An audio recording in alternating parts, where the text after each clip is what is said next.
오늘도 시간과 장소를 구별하며 예배하는 모든 분들 가운데 말씀의 은혜가 함께 하시기를 간절히 소원합니다. 이제 우리는 소선지서의 마지막, 동시에 구약 성경의 마지막인 이 말라기 4장에 다다르게 되었습니다. 이 4장의 말씀은요, 이 말라기의 결론임과 동시에 이 구약 성경 전체의 결론이라고 할 수 있겠습니다. 이제 이 말라기 말씀 함께 마무리하는 가운데 우리 성도들을 향한 이 하나님의 마음이 과연 어떠한지 그 깊이를 함께 헤아려 보는 시간 될 수 있기를 바랍니다. 먼저 이 4장의 전반부 1절부터 3절까지는 이 앞서 3장의 13절부터 이어지는 그 6번째 예언의 결론부 내용입니다.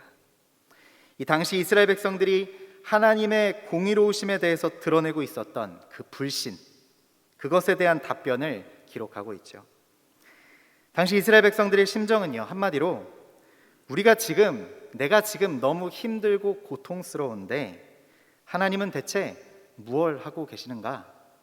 하나님이 정말 공의로우신 게 맞는가? 라는 것이었습니다. 이것이 말라기 전체를 관통하는 주제이기도 하죠.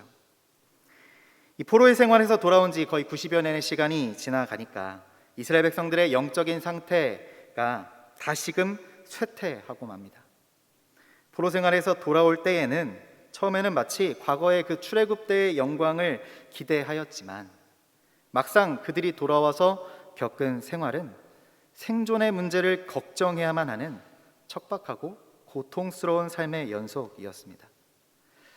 이와 같은 고통의 시간들 속에서 그들은 그들을 사랑하시고 은혜를 베푸시는 하나님을 더욱 더 의지해야만 했지만 도리어 하나님에 대해 불신하며 하나님을 대적하는 결과를 보여주게 되죠. 그렇게 하나님께서 베푸신 그 은혜와 그 사랑에 무감각해진 그들이 이제는 그들이 지켜야 했던 성전의 제사나 모세의 율법에도 더 이상 관심을 기울이지 않게 된 것입니다. 도리어 그들이 과거에 저질러서 그 예루살렘의 멸망을 가져왔던, 그래서 포로 생활을 할 수밖에 없었던 그 죄악들을 다시 행하는 우를 범하게 됩니다. 그러면서도 자신들이 그 하나님의 길에서 얼마나 멀리 떨어져 있는지를 전혀 깨닫지 못하고 있었습니다. 이와 같은 이스라엘 백성들의 상태를 앞서 나온 말라기 3장 13절부터 15절까지는 이렇게 기록합니다. 여호와가 이르노라, 너희가 완악한 말로 나를 대적하고도 이르기를 우리가 무슨 말로 주를 대적하였나이까 하는도다. 이는 너희가 말하기를 하나님을 섬기는 것이 헛되니 만군의 여호와 앞에서 그 명령을 지키며 슬프게 행하는 것이 무엇이 유익하리요? 지금 우리는 교만한 자가 복되다 하며 악을 행하는 자가 번성하며 하나님을 시험하는 자가 화를 면한다 하노라 함이라. 여기서 이 하나님의 책망에 대하여서 우리가 무슨 말로 주를 대적했습니까? 라고 변명을 하고 있는 백성들의 모습이 등장합니다. 이 자신들의 잘못을 고치려 하거나 뉘우치려거나 돌이키려는 것이 아닌 자신들의 그 죄를 부인하고 변명하는 태도를 보이고 있다는 겁니다. 이런 반응을 통해서요, 그들이 근본적으로 하나님을 신뢰하지 않을 뿐만 아니라 그 하나님과의 관계를 회복할 의사가 전혀 없다는 것을 알 수 있습니다. 14절에는 하나님을 섬기는 것이 헛되다라고 말하며 그 명령을 지키고 슬프게 행하는 것이 무익하다 말합니다. 슬프게 행했다라는 것은요, 비유적인 표현으로 하나님 앞에서 겸손하게 스스로를 낮추었음을 말하는 겁니다. 금식과 같은 것들이 이와 같은 행위에 해당이 되죠. 그들은 하나님께 대한 이 신실한 모습들이 그 신실함을 이런 행위들일 것이라고 여겼습니다. 이런 행위가 하나님 앞에 우리가 복을 받을 수 있는 방법이라고 생각을 했지만 그것들 해왔는데도 불구하고 그 결과가 자신들의 기대와는 전혀 다르게 나타나니까 이게 다 무슨 소용이냐? 다 소용없는 짓이라고 불평을 하게 된 것입니다. 그들이 하나님을 섬겼던 그 진정한 동기가 무엇인지를 알게 되는 것이죠. 그들의 진정한 동기는 하나님을 온전히 섬김 그 자체에 있는 것이 아니라 그로 인해 얻을 수 있었던 세상적인 안락과 풍요였다라는 겁니다. 그들이 진정으로 관심하고 있었던 것은 하나님이 아니라 그 하나님을 빗대어 내가 얻게 될 나의 유익, 곧 나 자신이었다라는 것이죠. 그렇게 15절에 보면 교만한 자, 악을 행하는 자, 하나님을 시험하는 자, 그들이 더 잘 되는 것을 보면서 그것을 부러워하며 오히려 하나님을 원망하고 있는 것을 보게 됩니다. 이와 같은 이스라엘 백성들을 향하여서 그렇게 계속 하나님을 떠나 악한 길을 행하는 자들의 그 결국이, 그 결말이 어떠한지 오늘 말라기의 결론에서 분명히 경고하고 계신 겁니다. 3장 18절에 기록된 대로 의인과 악인을 분별하고 하나님을 섬기는 자와 섬기지 아니하는 자를 분별하게 될 것을 말씀하시죠. 우리 함께 오늘 본문 1절의 말씀을 다시 한번 함께 읽어보시겠습니다. 본문 1절의 말씀 함께 읽겠습니다. 만군의 여호와가 이르노라, 보라, 용광로 불같은 날이 이르리니 교만한 자와 악을 행하는 자는 다 지푸라기 같을 것이라. 그 이르는 날에 그들을 살라 그 뿌리와 가지를 남기지 아니할 것이로되. 아멘. 하나님께서 정하신 날, 그 날이 이르게 되면 의인과 악인, 하나님을 섬기는 자와 그 섬기지 아니하는 자가 분별되어지는 그 모습을 보여줍니다. 이스라엘 백성들이 앞서서 그렇게 3장 15절에서 부러워했던 그 악인들, 곧 하나님을 섬기지 아니하는 자들이 하나님께서 정하신 날, 곧 종말론적인 심판의 날에 맞게 될 결말을 잘 보여주고 있습니다. 용광로의 불과 같은 날이 임할 것인데 그날엔 그들은 지푸라기와 같이 살라질 것이라고. 나무의 끝과 끝은 뿌리부터 가지까지 남기지 않고 철저히 파멸에 이르게 될 것을 말씀하고 있는 겁니다. 더불어서 그들과 달리 분별되어지는 그 의인들의 결말에 대해서도 분명히 말씀합니다. 2절과 3절의 말씀을 우리 다시 한번 함께 읽어보시겠습니다. 2절로 3절까지의 말씀입니다. 내 이름을 경외하는 너희에게는 공의로운 해가 떠올라서 치료하는 광선을 비추리니 너희가 나가서 외양간에서 나온 송아지같이 뛰리라. 또 너희가 악인을 밟을 것이니 그들이 내가 정한 날에 너희 발바닥 밑에 재와 같으리라. 만군의 여호와의 말이니라. 아멘. 그 날이 이르렀을 때에 악인들이 맞이하게 되는 것과는 전혀 다른, 확연히 다른 그 결말이 그려지고 있죠. 그날이 악인들에게는 용광로의 불 같은 무서운 심판의 날이지만 여기서 내 이름을 경외하는 너희라고 표현되고 있는 그 의인들에게는 곧 공의로운 해가 떠올라서 치료하는 광선을 비추게 되는 그 날이 될 것임을 말씀해 줍니다. 여기서 치료하는 광선은요, 단순히 어떤 육체적인 질병만을 치료한다라는 것을 의미하는 것이 아니라 그것을 넘어 질병은 물론 인간들에게 있을 수 있는 그 모든 부정한 것들을 제거하고 또 나아가서는 죽음마저도 사라지게 될 것임을 의미하는 말입니다. 그날에는 외양간에서 나온 송아지와 같이 참된 자유를 누리며 뛰놀게 될 것이고 악인들을 밟아 최후의 승리자로 남게 될 것임을 말씀하고 있습니다.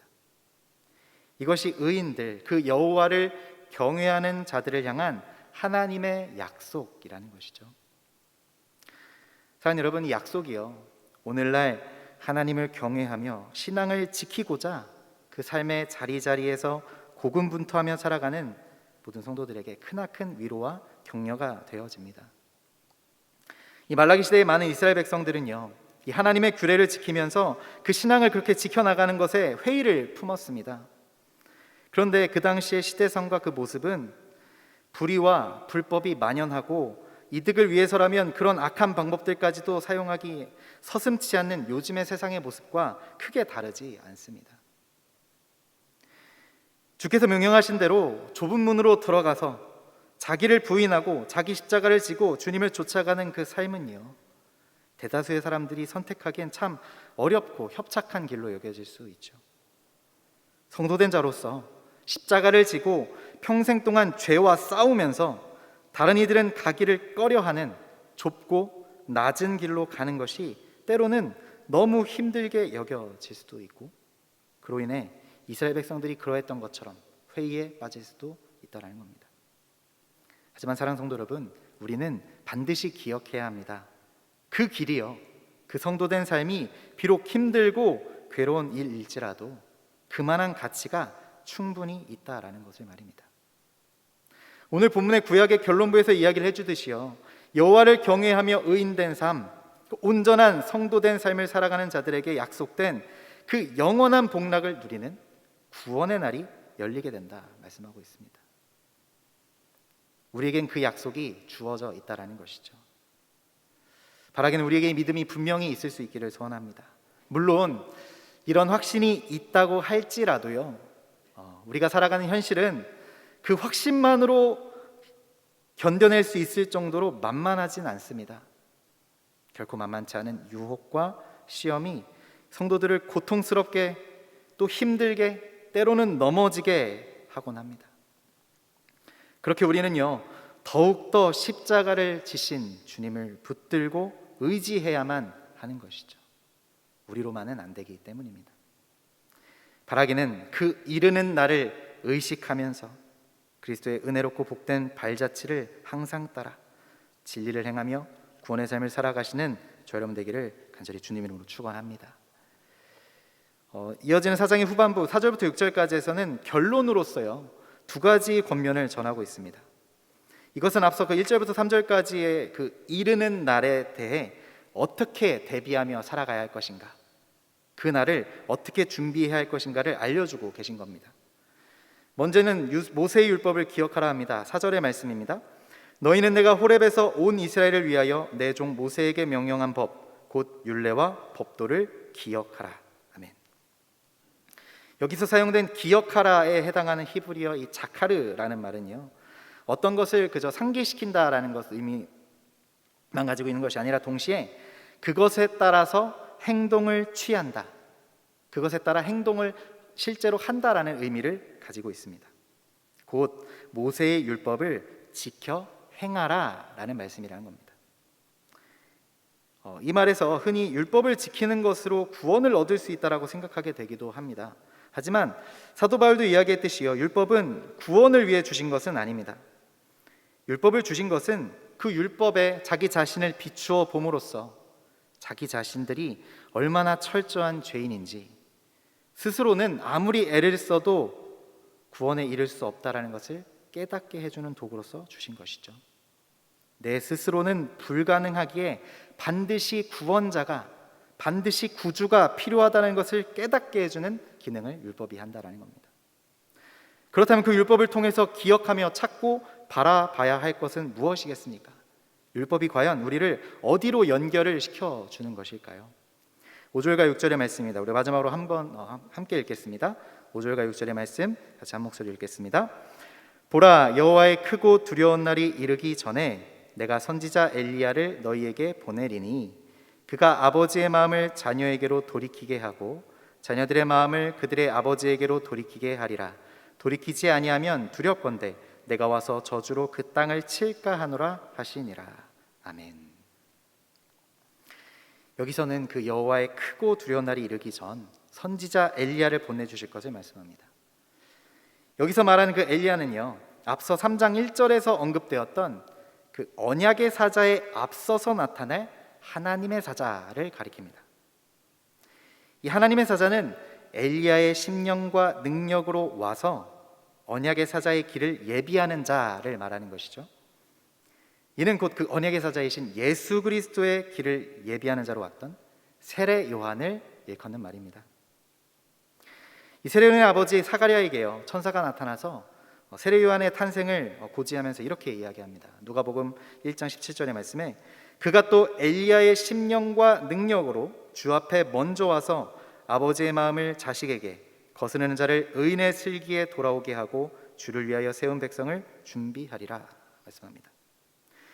또한 변화산에서의 그 사건을 겪었던 제자들이 이제 이 엘리야에 대한 예언에 대해서 예수님께 질문했을 때 예수님께서도 마태복음 17장 12절에 엘리야가 이미 왔으되 사람들이 알지 못하고 임의로 대우하였다라고 말씀합니다.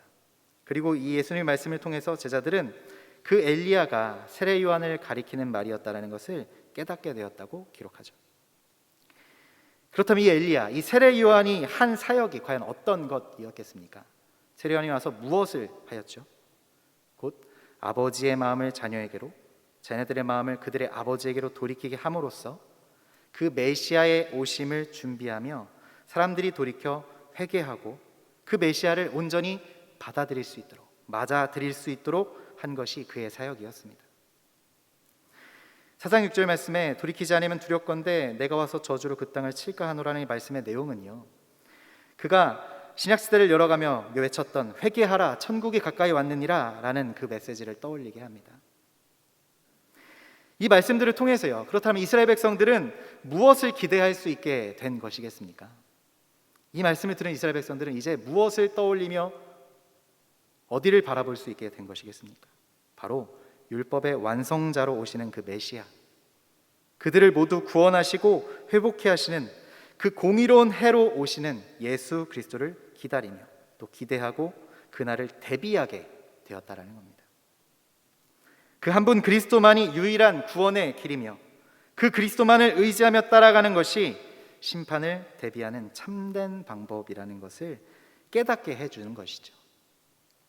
그로 인해 스스로는 아무런 소망이 있을 수 없었던, 스스로는 아무런 앞날을 기대해 볼 수 없었던 그 백성들이 드디어 소망을 품을 수 있게 되었다라는 겁니다.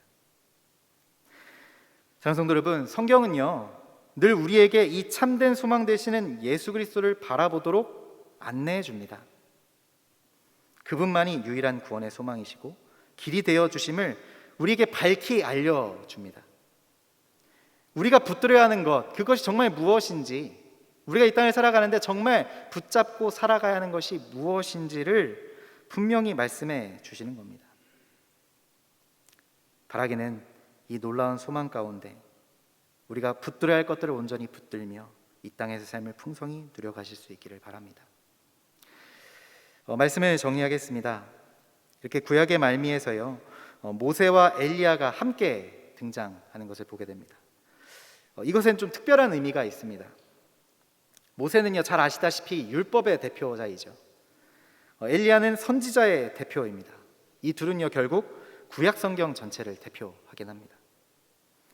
과거 하나님께서요 이스라엘 백성들을 출애굽시키시고 그들을 구원하신 뒤에 이스라엘 백성들이 한 가지를 요구하셨습니다. 율법의 말씀에 순종하라는 것이었습니다. 그 이후에도 선지자들을 계속해서 보내셔서 이스라엘 백성들에게 하신 요구 역시도요 하나님의 말씀에서 벗어난 현재의 그 삶을 돌이켜서 다시금 말씀에 순종하는 삶을 살아가라 라는 것이었습니다. 이제 신약 이후의 성도들에게는 말씀 그 자체로 오신 그리스도를 따르며 그를 본받는 삶을 살아야 하는 그 요구가 주어지게 되었죠. 이것이 그 구약의 마무리에서 주는 결론이면서 사실 성경이 처음부터 끝까지 한결같이 강조하며 요구하는 결론이기도 하다라는 겁니다. 사랑하는 여러분, 우리는 이 요구에 분명히 응하며 따라가야 할 줄로 믿습니다. 이 철저한 말씀에 대한 순종함으로 매 순간을 살아가며 우리의 그 삶의 자리가 말씀이 살아 숨쉬는 장이 되게 해야 합니다. 이처럼 말씀 위에 터를 세우고 말씀으로 세워져가는 삶을 사는 것이 성도의 합당한 삶의 모습이고, 그런 성도의 삶을 살아가는 우리를 위해서요 이 성경은 계속해서 우리를 그 길로 인도하기 원하여서, 우리를 격려하기 원하여서 기록되어 있다라는 것이죠. 우리가 그것을 온전히 기억할 수 있기를 바랍니다. 우리는 성도로서 이미 주신 말씀을 붙들고 살아가는 사람들입니다. 비록 우리의 현실로 인해서요 때로는 흔들릴지라도 말씀에 굳게 붙들려서 언약 백성된 삶을 온전히 살아내야 한다라는 것이죠. 그 같은 삶을 사는 자들에게 하나님께서는 약속하신 영원한 축복을 누리게 하여 주실 줄로 믿습니다.